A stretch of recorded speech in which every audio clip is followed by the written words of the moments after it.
खैरेने कधी सांगावं, पक्षाची दारं खैरेंसाठी उघडी आहेत का नाहीत? महानगरपालिका सोडूनच द्या. पुन्हा एकही शिवसेनेची सीट उबाठाच्या इथे निवडून आलेली नाही.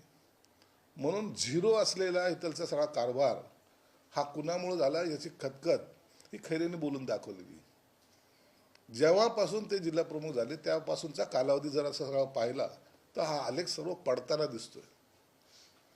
परंतु आता त्याचा अंत कुठेतरी होण्याची वेळ आलेली, म्हणून खैरेंनी त्यांच्यावर केलेलं ते विधान होतं. खैरेंवरती आणखी एक आरोप झालेला आहे, तो म्हणजे विधानसभा निवडणुकीमध्ये चंद्रकांत खैरेंनी तुम्हाला मदत केली असा तुमच्या विरोधात लढलेल्या एका उमेदवाराने आरोप. जर खैरेने मला मदत केली असेल तर मी त्याचे आभार मानतो. परंतु भविष्यामध्ये जर ज्या घटना घडणार होत्या, अचानक आले, तिकीट दिले, पैसे घेऊन तिकीट देणे आणि त्यांनी पक्ष सोडणे, याचा अर्थ तुम्ही समजून घ्या की हे लोक टिकणारे नव्हते.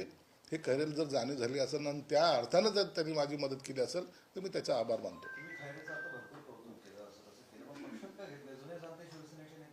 खैरेने कधी सांगावं, पक्षाची दारं खैरेंसाठी उघडी आहेत.